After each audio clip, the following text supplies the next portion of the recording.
All right, thank you all for joining us tonight. Welcome to the Department of Health Education and Promotion virtual academic session for ECU.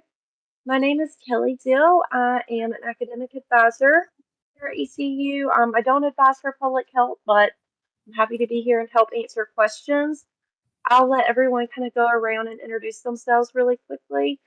What we're going to have for you today is a short presentation about our majors, and then we'll also hear from one of our public health students, and then we'll open it up to questions. So we'll go ahead and start with you, Sharon.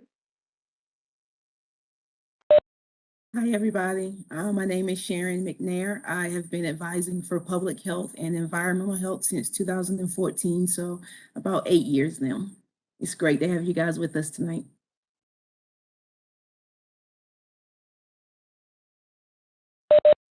Kelsey, you're next on my box. Hi, my name is Kelsey Webster. I have been advising for public health since 2019. And like Sharon said, we are excited to be here with you guys tonight and tell you more about our wonderful major. Miss Russell? Here. My name is Kelly Russell. I'm a faculty member in health education and promotion. I guess full time I've been with ECU for 8 years. I did some adjunct before then, but in my heart I've always been a pirate since 2001. So a little over 20 years I've had some association with ECU because I am a graduate of our program. I'm fortunate this last 6 years to be serving as our program director. So I'm looking forward to telling you more about public health because sometimes it's a very hard concept to explain because public health is indeed so broad. So I'll speak with you soon. Miss Craven? Hi guys, I'm Mch Craven. I'm the Director of Outreach here in the College of Health and Human Performance. I'm a two-time alum of our college and oversee some social media stuff, and you guys have probably got emails from me. But I also oversee our HHP Ambassador Program, which is one of the students I have with me here tonight. Hi everyone, my name is Simona. I'm a junior and I'm an HHP ambassador, and it's great to have you all here today. And we also have Miss Samara here. Oh, it looks like she might have got dropped, but oh, no, there she is. There's Samara. Hi, you want to introduce yourself real quick? Yeah, like Kelly said, my name is Samara Demery. I am an admissions counselor. So if you do happen to have any general admissions questions, you can type them in the chat or send them directly to me, or you can ask them to the group, whatever works best for you, and I'll answer them for you. Thanks everyone for being here. All right, thank you. I am going to turn it over to Miss Russell now.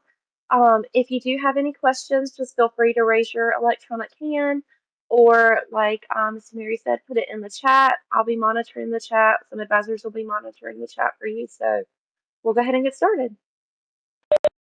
All right. Well, thank you, Kelly. I'm going to try to share my screen real quick. If someone will let me know that they are seeing a PowerPoint.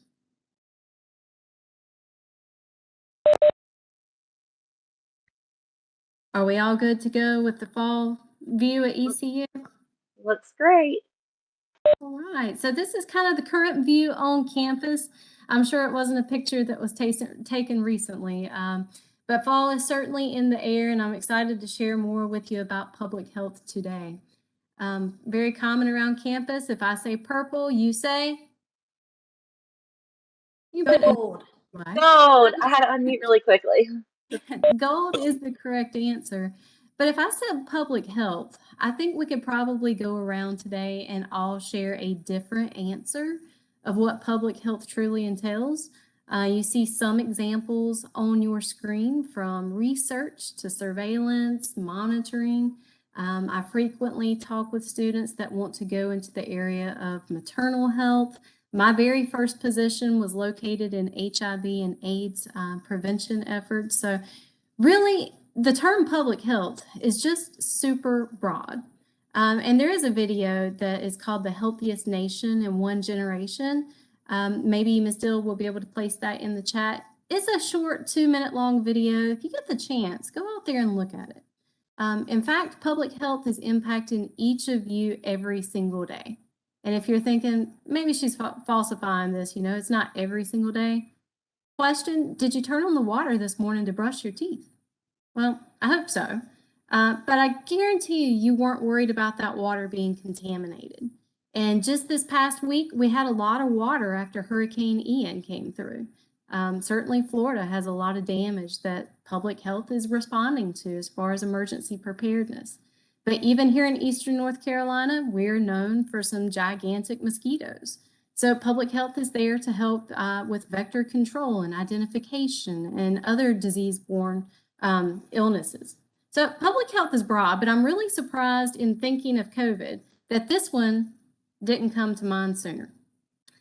Public health has certainly been in the news in the very forefront the last 2+ years with COVID, but I will say it's very much a small aspect of what public health is. Public health is really about helping people, and helping people really depends on what you find the most interesting. And with that, it could be helping people in hospital settings, it could be helping folks in clinics, it could be in community settings, all the way up to governmental settings where you're writing policies such as tobacco control. I was growing up in a time where you would walk into a restaurant and there was a question that would be asked as far as, do you want to sit in smoking or non-smoking? And today we have public health to thank, because when we go into restaurants, we have legislation that prohibits smoking within these areas. So if you think this might be right for you, BS public health students, they can come to us as an intended student on one of these 3 concentrations. So we have 3 different concentrations, but again, it's the exact same degree. So the same degree, but how can we best prepare you for whatever field and track you decide to go on within public health? Community health, the first one listed, prepares students for work in community health settings, public health, and the healthcare setting. Many times individuals are going out to health departments. They're working with several organizations like Red Cross. They're working in community centers and agencies that really have boots on the ground efforts. Our pre-health professions, this has more of a clinical focus. So individuals that are looking to go on for some type of an advanced degree have the opportunity to build in some of those prerequisites for professional schools, namely the sciences. There is a little bit of a different requirement to be able to declare on the pre-health professions, because there is a sequence of sciences that have to be completed with a GPA of a minimum 3.0. The last one on your screen, worksite help, this does have more of a business focus. So individuals that are working within industrial settings, even governmental settings here as well, but it's really looking at a return on investment. And many agencies have determined that their business, they want to bring people in, help those that may be living with diabetes, learn how to manage that. Those who are smokers, help them to be able to stop. To one, make sure that their employees are most productive, but also reduce their insurance premiums. So community health does work to improve public health by encouraging people to make these healthy choices. And again, that video that I mentioned earlier about getting to the healthiest nation in one generation, it really looks at how community health impacts everyone. So everybody, everywhere, every day, all the way from birth, all the way up through the senior years. So for example, if you want to stop STIs, I mentioned one of my very first positions was working within HIV education. That's a clear need. Substance abuse prevention, especially within the last 10 years, we've seen a lot of work and movement towards reducing opioid use within our communities. Obesity, aging populations, policies, COVID, again, mental health right now. There are just so many different areas within public health that we need that change, and we need you and your desire to help our community members. You've got an ambassador on here. We see Simona, and she's also linked back to our MCH, which is Maternal Child Health Scholars Program. It's an initiative within HEP. And we do see individuals that if they receive prenatal care, vaccination, good nutrition, that leads us to the next healthiest generation. Because if we set individuals up with good pregnancies, they are producing healthier births. So to get to those best generations, we understand there is a need to focus on prevention instead of letting people become sick and then treating them. If we can really stop any illness before it begins, that's how we're going to get public health moving towards making our communities as healthy as possible. So if you're thinking, well, where could I work? Here are just a few examples of where a lot of our graduates go post-graduation. So we have students at Health and Human Services. In fact, I had an email just today from a student that graduated that went out to work with National Institutes of Health, and they were just providing an update. And it was nice to see that they were involved in their communities and giving back and putting what they had learned within the classroom setting to use. I will say that our community and worksite health students have an internship. So the very last semester of the coursework is geared towards going out into the field. And many of the agencies you're going to see on your screen, and even the next screen right here with March of Dimes and American Lung Association and American Heart Association, they take interns. So our desire is to teach you in the classroom, prepare you for internships, and then let that real world application and practice come into play during the internship. Helps you build a network, establish yourself, and really see how public health works in action. We want to make sure you have those skills, and it comes through skills development that is associated with our assignments and the courses that you're taking. You'll see just a very few courses that are listed within our curriculum. Epidemiology, so understanding needs, drive where we focus our efforts. And you certainly want to have a clear understanding if there is a need of primary and secondary data. If there is a need within a community, health education needs to develop the programs and the policies to make sure that we can make change happen.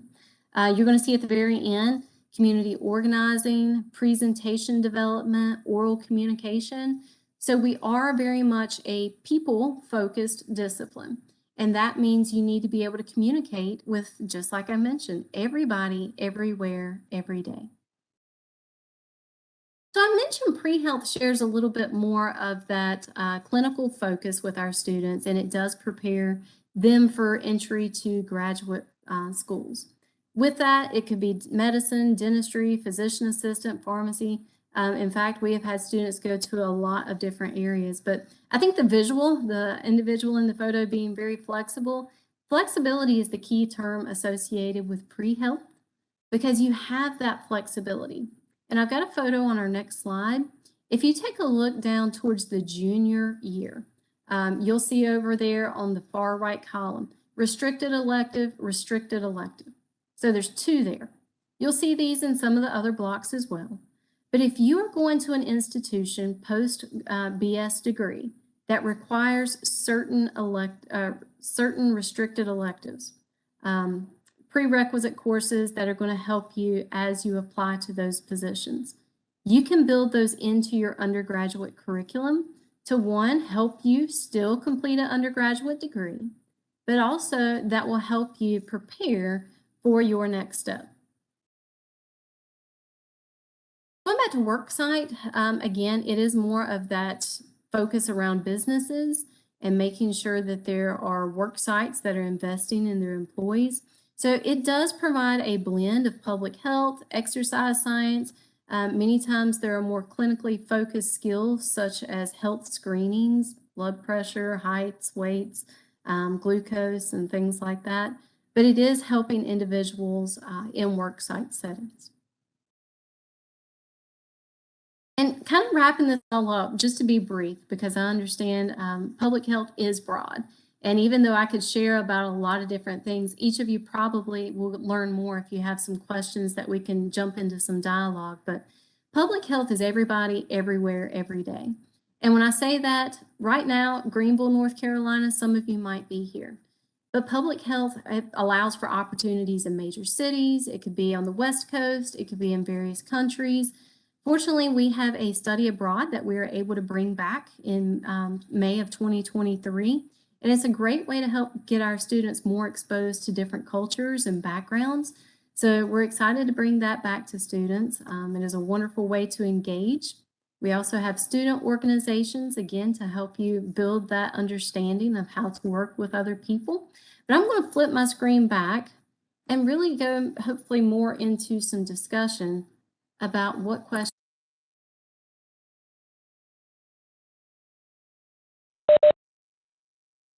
While you guys are thinking of some questions that you want to ask, I just want to bring Simona in here um, to tell a little bit about like what you're doing with your public health degree, what you want to do, why you chose this field.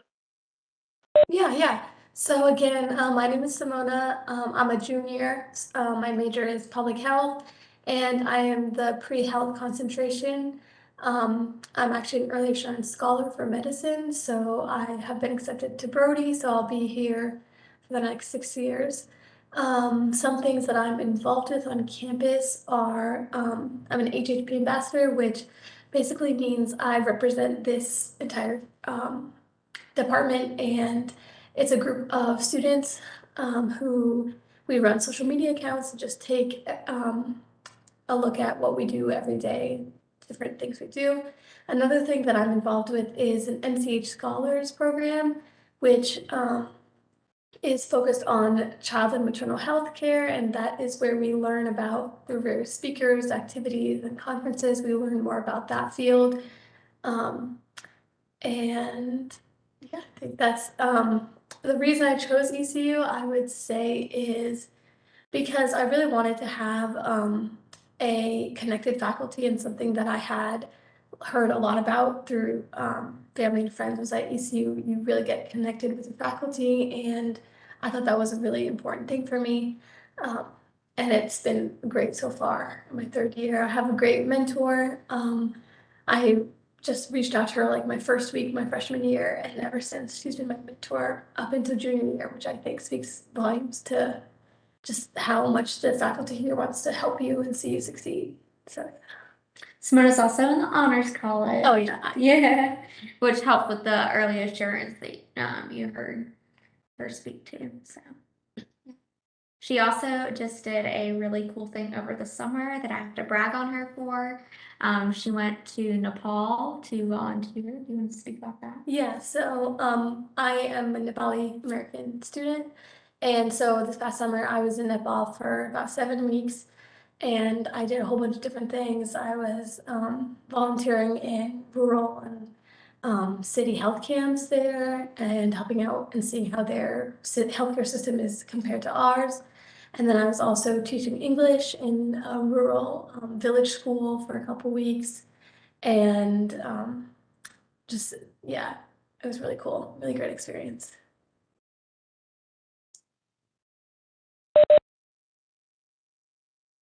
Okay, so I know you guys have some questions for us, so what can we help you with?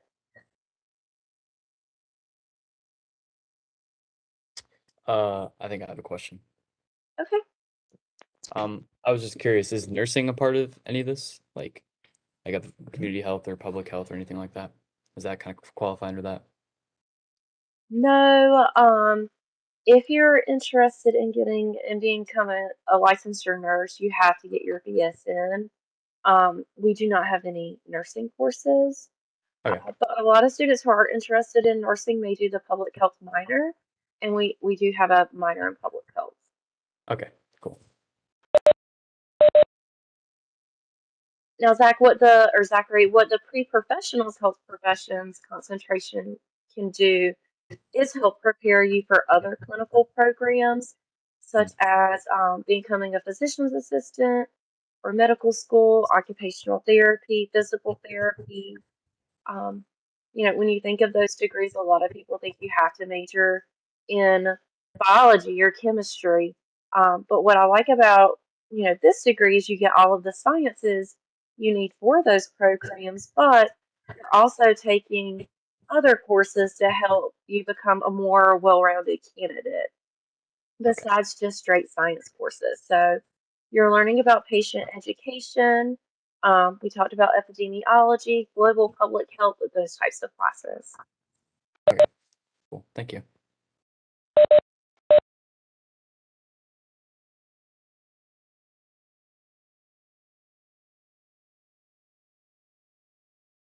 If nobody's going to speak up, I'll kind of piggyback on Zachary's question. So we do have a lot of different programs at ECU, and it's all about figuring out what's right for you. But we also have several students that start out nursing, and I like to be a realist and always have a backup plan. We do have several that come to us from nursing, and they find that it goes back to what I mentioned about people just want to help within our major. So again, whether it's more of that clinical role or whether it's in a community-based in position, we see some people that start nursing and they say, I really just don't want to physically touch other people or the sciences. Maybe I don't want to be as science focused. So again, many pick up the public health minor. And then if they choose to change over to us as a public health major, all of those courses are accepted.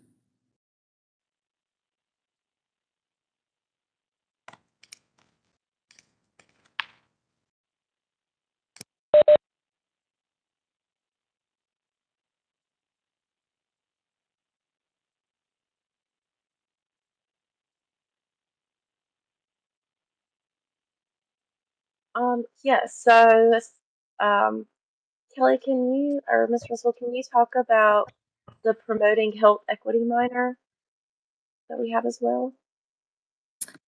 We can. We do have a minor. Well, we have a couple of minors. So within public health, we have a couple of courses that are focused on health equity. And within that, again, working with everybody, everywhere, every day, it's about bringing those resources to people. So the health equity minor, it's not one that I'm as familiar with, but it's more recent and it is an option for our students. Kelsey or Sharon, anything you would like to add there?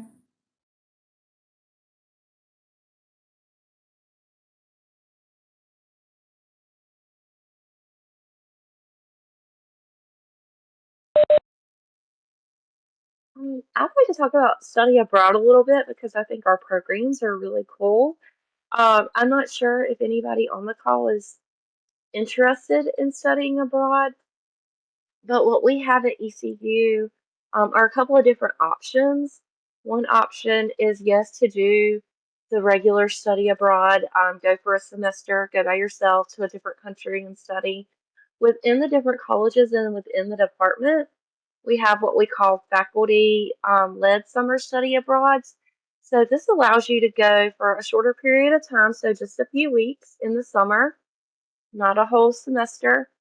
And the cool thing is you go with a group of students from ECU and a faculty member or two. You get credit for 2 classes, typically 6 hours. If you're an out-of-state student, you get in-state tuition for those 2 classes when you study abroad, and you can also use financial aid. So, like Ms. Russell mentioned, we've been to Switzerland, England. Where are y'all going again this year?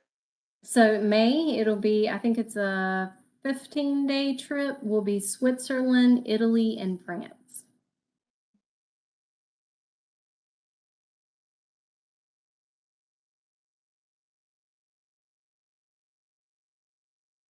Are y'all visiting the World Health Organization again? That's the plan. So we have been on pause a little bit with COVID and just making sure that we had students in the best places. But again, COVID has been global. So I think this year really getting back in there and hearing from some of our global partners will also provide students a really great way to engage. And I think, you can come into our program, you can maneuver through the classes and leave well prepared. But the more that you engage through study abroad, Simona mentioned that she's a scholar for MCH and also an ambassador. That's kind of extra things. So you can leave full with just the classes, or you can really pick out all the additional sides. So student organizations, we have ESG, which is Eta Sigma Gamma. That's our professional honorary society.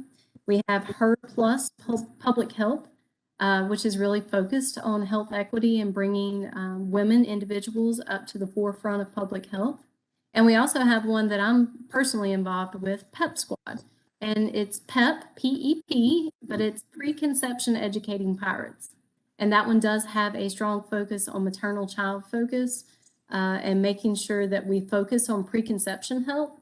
So thinking again, right now, most people that are in college, children likely are not on the mind. But again, everything that a female is exposed to as far as stress and her environment, the food she eats, all of that will influence her later pregnancy outcomes.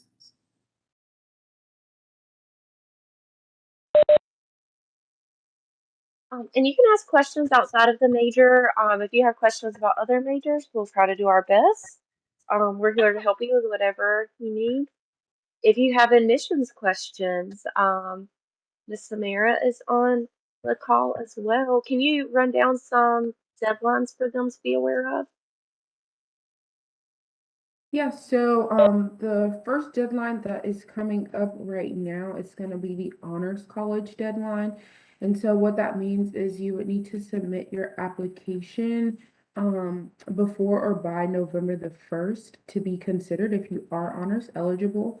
So I recommend, like I said, if you are wanting to be honors eligible and you meet those requirements, which is a 3.7 unweighted GPA or a 4.0 weighted GPA, it's important you get that started.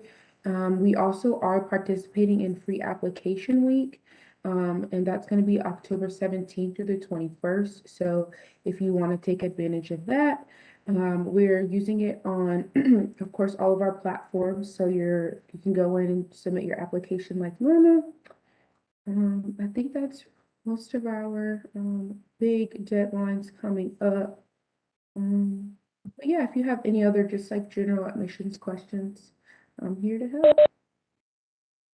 And if you're interested in coming to visit ECU, they do tours. And November 5th is our open house. It did get delayed due to hurricane. So you will have to sign up for that again. I want to hear from Simona. Simona, outside of, academics, what else are you involved in? Are you part of any groups? Like, what do you like to do in Greenville? Yeah. I think that's what they really want to hear about. Okay. Well, the things that I would say I'm involved in outside of the school would just be the HHP ambassadors and the Mch Scholars thing. Things I like to do in Greenville.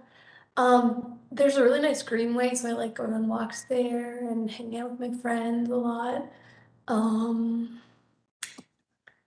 I've scoured out like the best places to eat so far. So my favorite place is this Mexican restaurant called Anita's. Oh, it's really good. Super good. And yeah, this past month we had a lot of football games, so it's always fun to go to those. I think, and I would say you build a strong community here. You all find friends and find faculty members, and it's been a great place for me. Just to kind of piggyback off the faculty and the student relationship, I would say that translate once you become an alumni as well. Miss Russell mentioned that she had an alum reach out to her about, where she's at, what she's doing. But the health education and promotion faculty, they have a Facebook group essentially for current students and alumni that our alumni are always looking for, support or maybe sharing jobs, connecting with students. So it's a really cool dynamic to see of, that there's a common phrase around here of like pirates supporting pirates. So that's always really cool to see. Like I saw a job posting today in that Facebook group where it's like, hey, like I'm hiring, come work with me. And like, students are tagging their friends and alumni are tagging other alumni. And so it's really cool relationship and network to see. We even have they're going to Europe for a study abroad, but we even have a couple of alumni in Europe. We have one that's in Budapest currently. I just got to talk with him a couple of weeks ago, and so that's really cool. He's doing some clinical trials for some pharmaceutical companies. So there's always something, there's always a connection, I feel like. So it's always cool to see. A quick question. Can you hear me? Of course. Yes, we can hear you. Okay. So So if you just go for the public health degree and do not go any further with it, are there like maybe three of the most common jobs that somebody gets with this degree? Or is there a certain direction that most people tend to go if they just go with the 4-year degree and do not go further? So I can probably speak to that just based off some of our alumni. We do have a good number of students that move on to a graduate degree, but we have several that enter straight out of the degree into the workforce. And the fact that we have that intern placed strategically at the end of the coursework, many times interns go into the internship and are offered positions. Again, I mentioned I'm a grad of the program. I completed an internship in HIV, and guess what? That's where I wound up for my very first position. So it's a nice, easy transition. But as far as the typical job, I don't know that we have one just because public health is so broad. We do have a lot of folks that go into community health based services, so health departments and regional clinics. We have several that go into hospital settings, especially here with ECU Health, formerly known as VITA in our area, being a larger employer. We have some that go into corporate settings. We have had several move to Amazon, Verizon, larger corporations that put a focus into wellness for their employees. But as far as atypical, I don't know that we have, one that's leading others. Okay, thank you. I just thought I would see. Bella, I see your hand. I did have a question in the chat, so I'm going to answer that and then open it up to you. Somebody did ask about occupational therapy.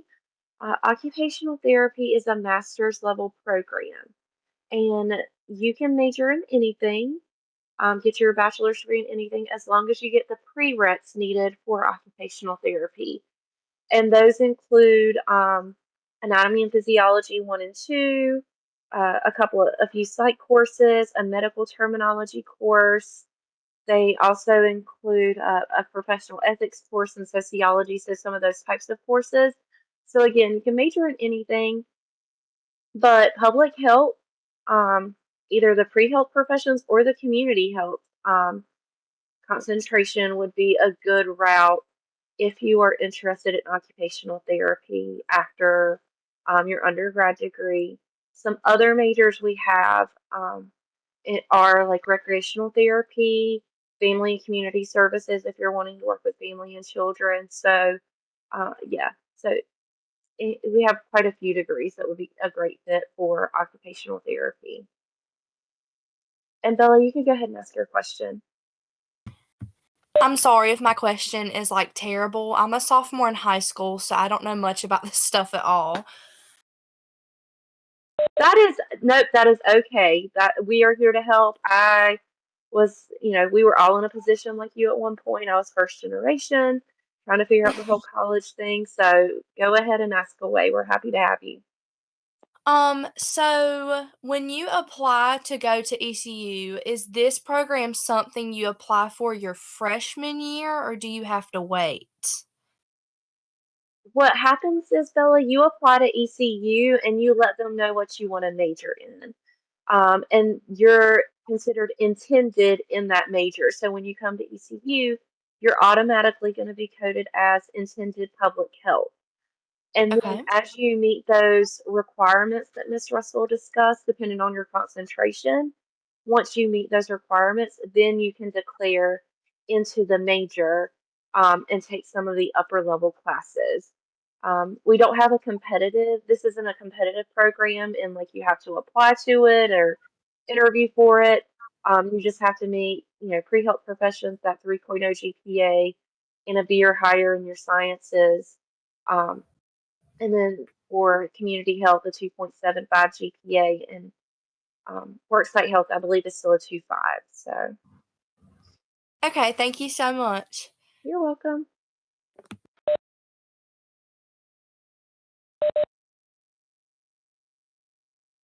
Any other questions?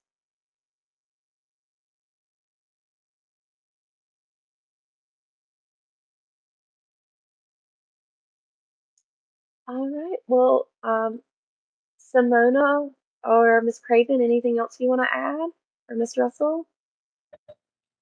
Um, uh, I mean, I have, um, before coming to ECU, I didn't really expect what I've gotten out of it. So I would say, it's been like exceeded my expectations. And I kind of thought that because I was going to like a place that was kind of in a more rural area, I wouldn't have as many opportunities, but it's been like the exact opposite of that.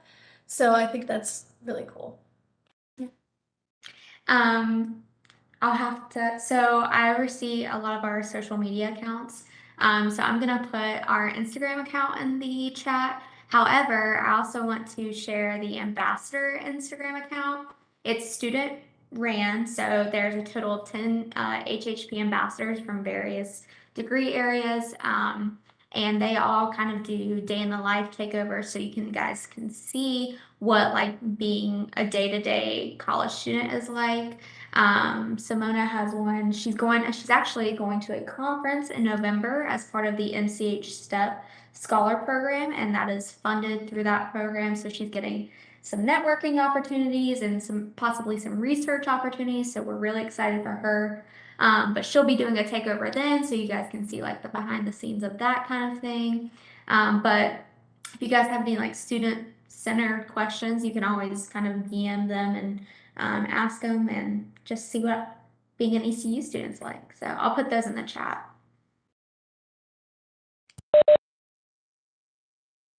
All right. Thank you so much for being here. We'll stay on the chat a little bit longer in case you do have a few questions and you want to talk to one of us one-on-one. Or if you have any other, like I said, questions or comments, we're happy to help. So we'll sit on the chat for a little bit longer. Thank you all for coming. I'm going to send a follow-up email tomorrow.